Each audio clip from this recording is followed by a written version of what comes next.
Resident Evil Code Veronica might be the best Resident Evil game that Capcom has forgotten about. Now, I've put off playing this game for quite some time because my platform choices are the PS5, which is really the PS4 version, which is actually the PS2 version, or emulation. I don't have a Dreamcast.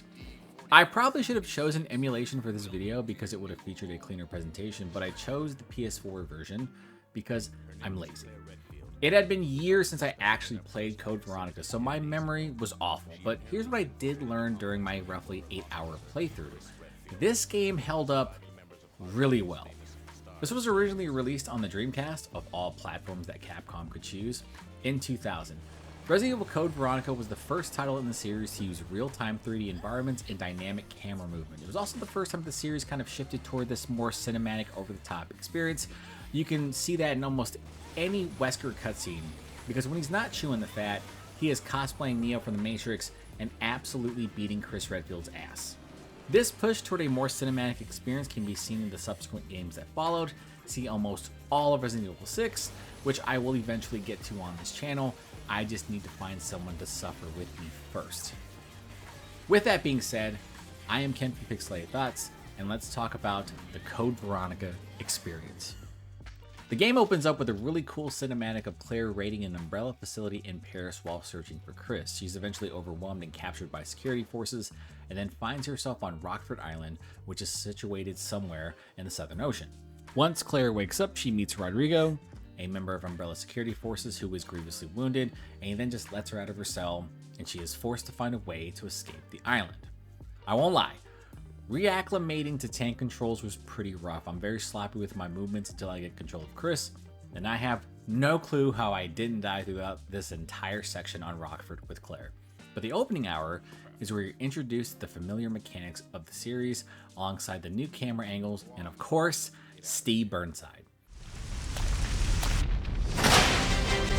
No!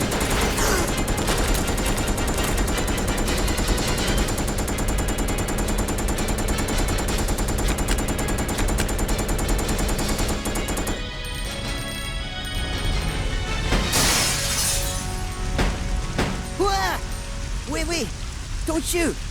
Who are you? Huh? You're not a zombie. Well, great. Wait right there. I'm coming over.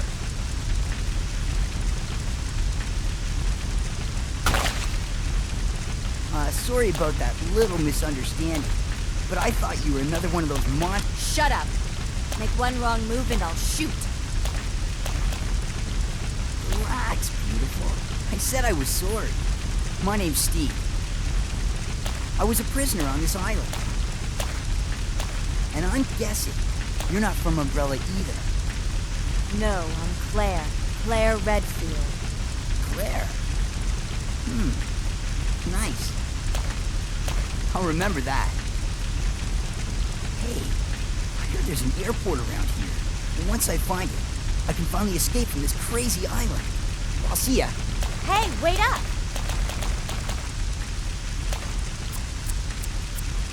I don't want you following me, lady. You'll only slow me down.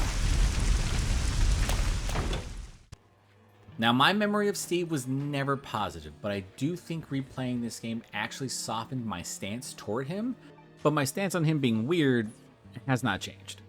After your fateful first encounter, the game gets you geared up right away with your new pistol and dual M100Ps, which are weapons that you should only use when you're in dire straits. Save your ammo, use your pistol, or run. After receiving these fantastic gifts, though, you meet up with Steve again in a very awkwardly acted cutscene. Chris Redfield. What are you doing here? Chris Redfield. Is he a relative of yours or something? You mean my brother? Ah, your siblings. Well, it seems your brother is under surveillance by Umbrella. What?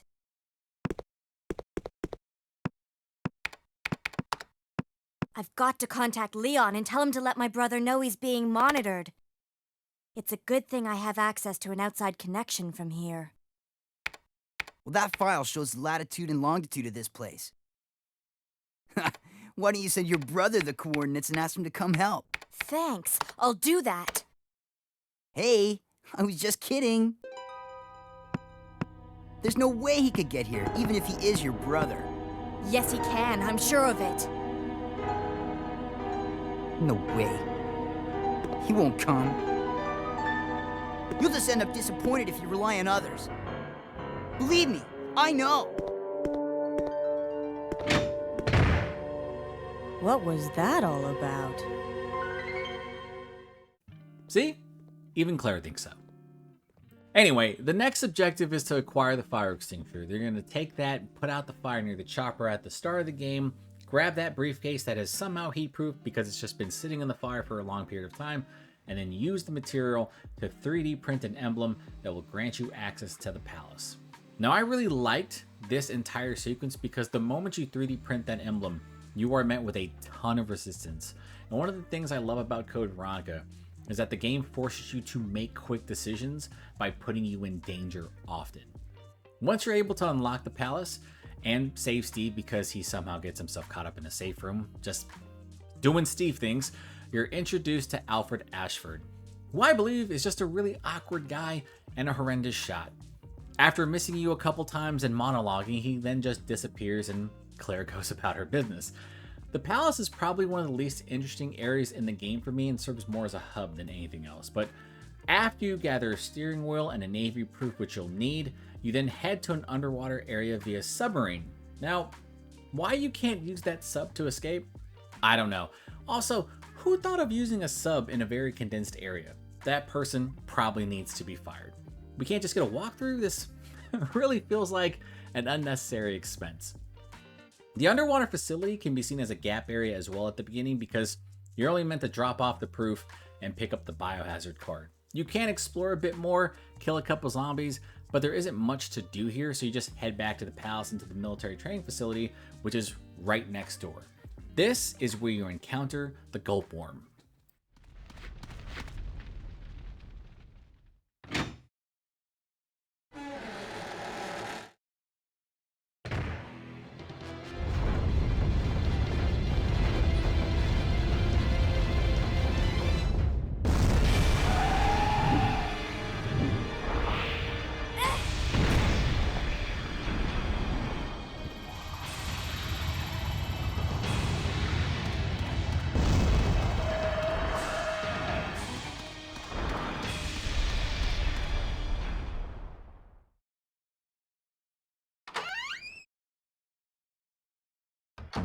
And that was the encounter with the Gulp Worm, which is an enemy you are going to just conveniently run by 6 or 7 times. If you have died to the Gulp Worm, leave a comment. I think it's got to be frustrating for the worm, though. Imagine not seeing anyone in ages and then prey appears to just run to the next door and disappear. That's gotta suck. But at least you are in the military training facility, and this is where you're going to receive the bowgun. Personally, I like this weapon, but 7 to 9 arrows just to kill a zombie feels like a bit much. As you make your way through the military training facility, you're going to head to a number of different areas: a small lab, a spa or a shared bath, and multiple offices that will net you all types of goodies, like the bowgun powder, which will net you 10 explosive arrows that you should definitely save because they are so good, and wasting them on regular zombies is a waste. You'll also meet Alfred again, and he'll once again prove to you that he is a poor shot and allows you to slowly make your way upstairs to confront him, only for him to run away and then trap you moments later. Here's where you're going to be forced to take on the Bandersnatch. This is an enemy that's hinted at when a poor lab technician gets his head crushed in while you're searching through the facility. I really like that cutscene, by the way. It really shows off the terror. And the thing is, when they finally show what the Bandersnatch looks like, I am not intimidated by this enemy at all, which is a shame because they will kill you in 2 to 3 hits. And here's why I put the M100s to good use, because I could have used 2 to 3 explosive bolts as well, but the M100s, which I've saved for some of these encounters, was perfect here. Once you get through the Bandersnatch, you're going to meet up with Steve again, and you're introduced to a pretty cool cutscene, even though Steve does ruin it with his outfit and all the different poses he does and his overall demeanor.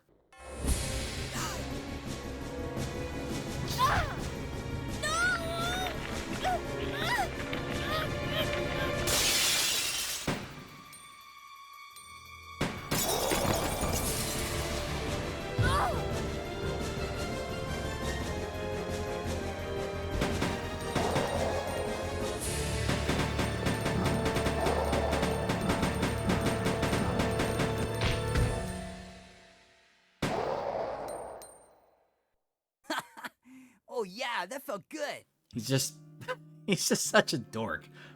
Afterward, you're going to acquire a submachine gun, which will promptly trade for his dual Lugers with no ammo. I thought that was kind of lame. And then you'll briefly take over as Steve. I made sure to clear out every enemy in this area with Steve because the space is shared with Chris later on, and this makes it easier to navigate. Once you clear the area with Steve and gain control of Claire, you're then introduced to Steve's backstory. This is tragic, and I should not laugh or cringe, but the voice acting here is kind of rough. After the cutscene with Steve, you're free to explore and clear the other parts of the training facility with the biohazard card. You'll pick up the army proof along the way, and eventually you'll acquire the gold key, which is needed to further explore the palace. The area outside the palace that had zombies roaming that walkway now has bandersnatches, which suck. But because they have an entire animation that they have to use when they enter the area, you can just run right past them without wasting ammo. Even though you will have to kill them later on because they will kill you. It's kind of hard to avoid them.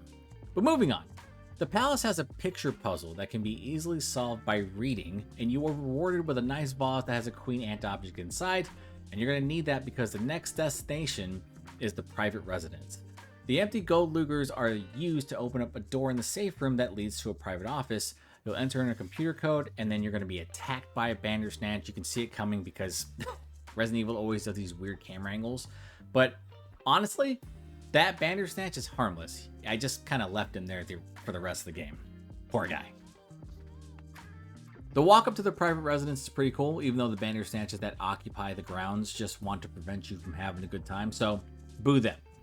Personally, I like the look of the private residence. It's super creepy, and at least for me, during this playthrough, I thought that instead of just exploring, it would just be best to head all the way upstairs to Alfred's room.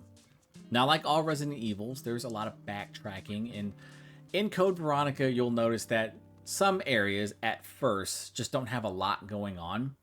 And in the private residence, you're just here for the silver key, and then you gotta head all the way back to the palace, open up the casino room upstairs, grab the eagle plate, and then set out on a journey back to the prison. So there's a lot of going back and forth.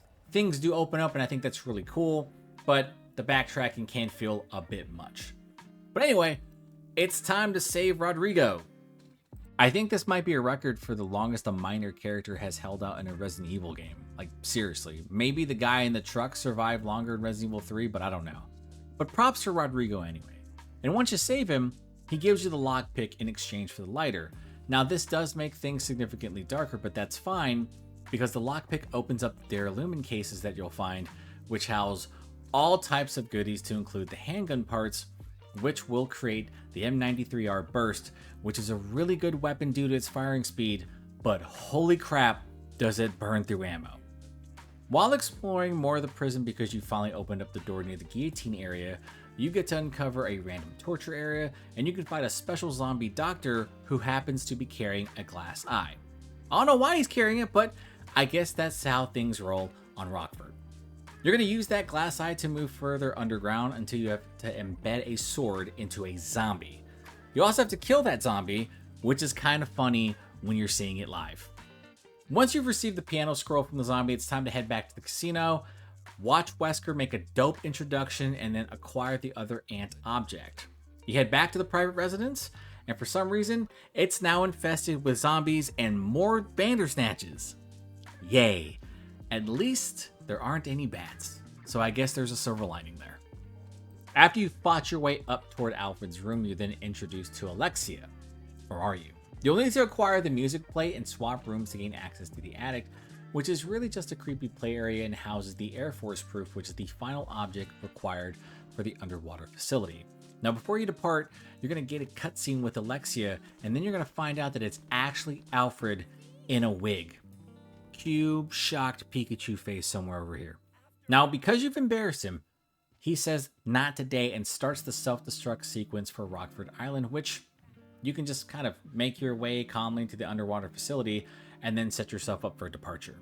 The problem is that once you lower the bridge on the other side, you have to take a different path around by going through the military training facility, and this is where you have a timer set up, and really all of this is done to set up your first encounter with the Tyrant. This fight is super easy, as long as you have the BOW cast rounds handy, which I did, and then once you waste those, just expend whatever other explosive rounds you have, and he just kind of falls. Feels kind of anticlimactic, but the real fight starts when you're on the plane, because this encounter is in midair, and this is where my PTSD of this fight came back, because he can and will knock you off the plane. He'll just throw you off. It's happened to me before. I was praying it didn't happen again. But here, I was well equipped. I fired way too many rounds at the Tyrant. I know I wasted a bunch, but I don't remember how many rounds is needed before I can actually use the cargo launcher and launch him off the plane the first time. Don't remember it, don't care. I'm using as much ammo as possible. I don't want to talk about it, but I did live. Upon defeating the Tyrant for the second time, you crash land in an Antarctic base where you and Steve have to split up. I actually like the Antarctic base. It's really fun to navigate, but let me tell you, these moths, they can go to hell. I hate them so much, and I know you're not supposed to waste ammo on them. I know pistol ammo is precious, but after getting poisoned for the 8th time, after they just kind of swooped onto my back and then infected me, I just gave in. Every single time I entered that facility from like the BOW area, I just turned and shot the first 2. Just did it. Don't care. Now, once you make your way through the facility while acquiring the assault rifle and other knickknacks, you're going to be introduced to Nosferatu. It's a really cool cutscene, who you're going to have a fun fight with at the end of the level. You're also treated to a cutscene where Steve is just too busy checking out Claire and almost screws up your escape plan. But fortunately, Claire is competent enough to fix things. You then run into Alfred again, and this time you mortally wound him. He drops a sniper rifle, and now it's time to finally escape after you fight Nosferatu, of course. Here's the thing. This fight is really cool. I am, however, a horrendously bad shot with scoped weapons in this game. Luckily, I had a ton of pistol ammo, and I wasted all of it to just barely kill him. You can hear the clicks near the end of the fight because I am typing the R1 button frantically in the hopes that the boss will just drop dead, and he does. It was very dramatic. The cutscene that follows is very hopeful until you see Alexia resurrected and realize that the game isn't over. It's Chris Redfield time, baby, and as an aside, I really feel like this version of Chris, alongside the version that's in the R1 remake, were like the character models referenced for Resident Evil 7. Pre-steroids, pre-boulder punching, that type of stuff. I really think that Capcom wanted him to look normal and not like he'd been juicing all of his life, but that's just me. Chris arrives at Rockford and comes across Rodrigo, who then, sadly, in the most brutal way, just becomes worm food, and then your first act as Chris is to try to save Rodrigo and kill the worm. This is actually really easy because in Code Veronica, the inventory box space is shared between characters. I left Chris the assault rifle, and this fight was over in under 5 minutes. Rodrigo gets spat back out, he gives you back your lighter, he then dies. Chris looks somewhat sad, and then he's forced to head out and explore the military training facility all by his lonesome. Just kidding, there are zombies, spiders, hunters, poisonous hunters known as sweepers, they're terrifying by the way, bandersnatches, a fully grown albinoid, and of course the goat himself, Albert Wesker. Every time Albert shows up on screen, he is just proof that I can always hate on someone more. This man despises Chris, and him throwing out these seeker bots that will call for hunters if you get caught to stalk you is just another example of how hard this man hates. He could easily snap Chris's neck and move on because he's no longer human, but he refuses to do so because that's no fun, and I respect the hustle. Now, as you're making your way through the military training facility, you have to head deeper underground to grab this eagle plate. This is a requirement to complete this area, and to do so, you have to fight the albinoid, a creature that was introduced during Claire's section that I forgot to mention because they appeared in one room, and I can't remember them, honestly. Here, it's a fully grown one, stalking a pool of water, and as Chris, it's your duty to put him down. Or you could just grab the plate, take some shock damage, and leave. The thing about Code Veronica is that there are some bosses in this game you can just skip, and the fully grown albinoid is one of them. Once you've acquired the plate, you'll use some chemicals you've gathered to melt the plate because you only really need the halberd. You'll use that on a door, it's going to open its way to a hangar, and then Chris will find his way to Antarctica. Now when you arrive at the facility, it's clearly seen better days. You're going to fight some tentacles that appear out of a wall. Why they're there, I don't know. But you're going to make your way deeper down until you reach new labs and a mansion. How that mansion is in such pristine condition, I'll never know. But it's here, and so are a bunch of hunters, zombies, and bugs. There are so many bugs in this area, and if you're uncomfortable with that, you better get comfortable because there's an entire room with a colony of like bees and stuff, and you have to navigate past that. And also, there's a giant spider. Here's the thing though, that giant spider is just like the fully grown albinoid. You can just navigate around it and never see it again. It's the weirdest thing. Super scary looking, has a really cool cutscene, but it's only a one-time appearance type of deal. Once you've completed all your tasks and you have all the necessary items to unlock the mansion, you're going to find Claire, who is propped up behind the stairs. You get this whole touching reunion, and if she happens to be poisoned due to the fight with Nosferatu, you have to make your way to where you actually found the Magnum to find serum so that you can cure her. This is where the endgame cuts in. You are treated to so many great cutscenes. Wesker meets Alexia. Alexia transforms. She does a lot of damage, throws fire everywhere, and here's where you'll have to split up as Chris and Claire to complete different objectives. Claire has to make her way to an area of the Antarctic facility where they keep prisoners, who are more than likely test subjects for the Alfords, and you may or may not get crushed by a massive stone slab.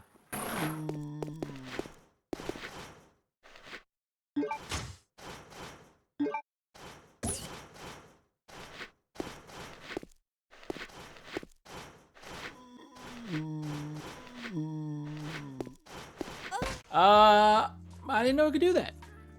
And instead of restarting, which would have taken a long time because I had not saved in a while, I decided that it was just better to sacrifice my overall grade because I wasn't going to replay this game for a while and push forward. This time around, I didn't get crushed, and after completing this section, you're able to unlock the door at the beginning of this area, and you find Steve.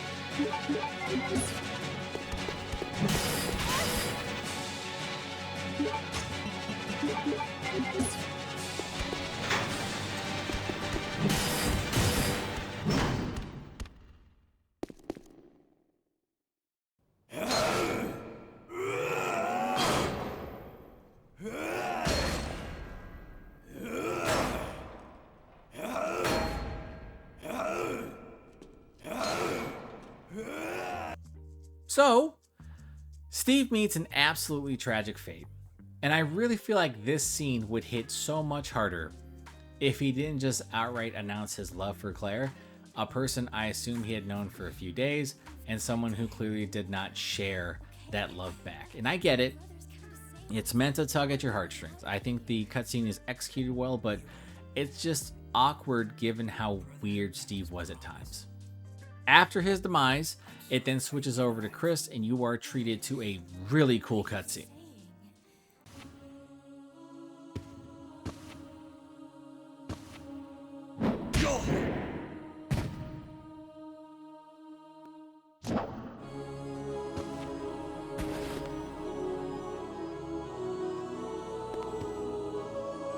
You're coming with me.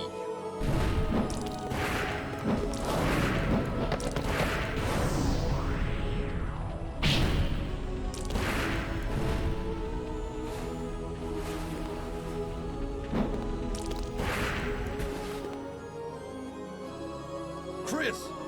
Wesker.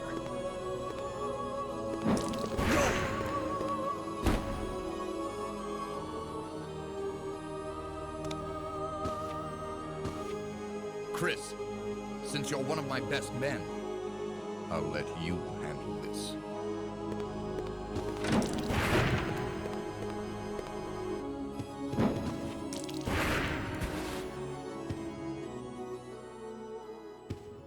Now it's time to square off with Alexia, and here's the thing. It's only going to take 5 Magnum rounds. That's all it takes. I love this guy. Now that you're able to freely explore the rest of the mansion, this is where you're going to learn about Code Veronica and how the Alfred twins were really just genetic experiments which is really messed up considering that they were only created to restore the Ashford reputation and ensure that they retain control over the corporation instead of it going to someone like Spencer. The whole thing is a mess. Once you're done exploring the mansion, it's time to destroy the facility and confront Alexia. Claire gives you the security card that will allow you to set up the self-destruct sequence, and both Claire and Chris face off against a fully mutated Alexia. Well, Chris faces off with her here, and it took me all my remaining Magnum rounds and my explosive bolts to force Alexia into her final phase where she just like lifts up and flies, and here's where you're going to get to shoot her with the linear launcher. It took a number of shots. Thankfully, it's unlimited, and I don't remember it being that hard when I was younger, but whatever, it worked. You're then treated to a fairly lengthy end cutscene, and here is where I'm going to rant. I love Code Veronica even with the backtracking, and I feel like this is probably the most underrated title in the franchise. This not having a PC port after all of these years is still an odd choice by Capcom, and I think like others, I would kill for a simple remaster, because seeing that this is limited to a few platforms is depressing, because I do believe that this is an essential Resident Evil title.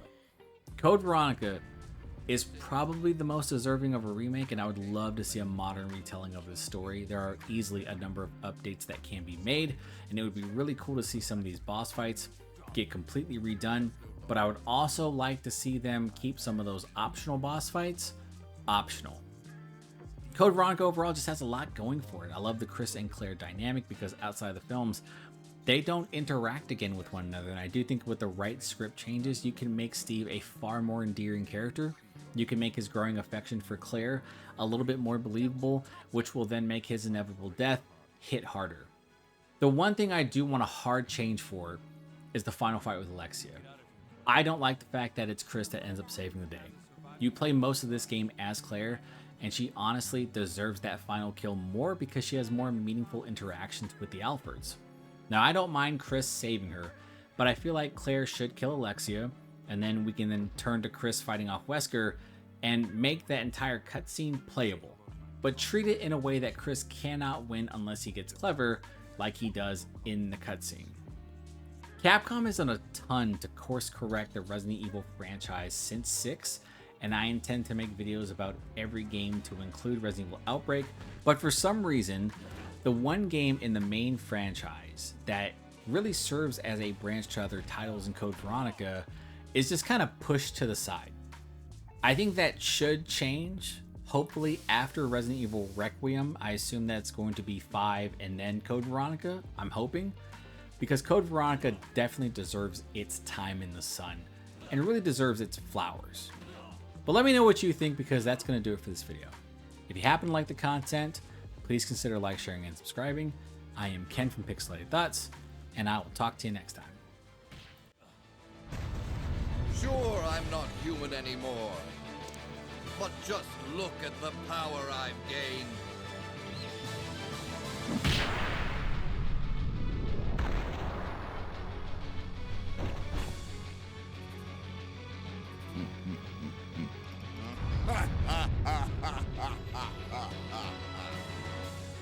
Magnificent, don't you think?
Nice try, Wesker.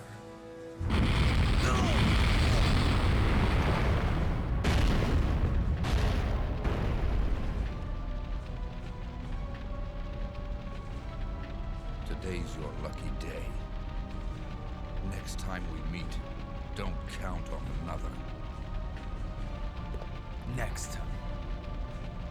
Until we meet again.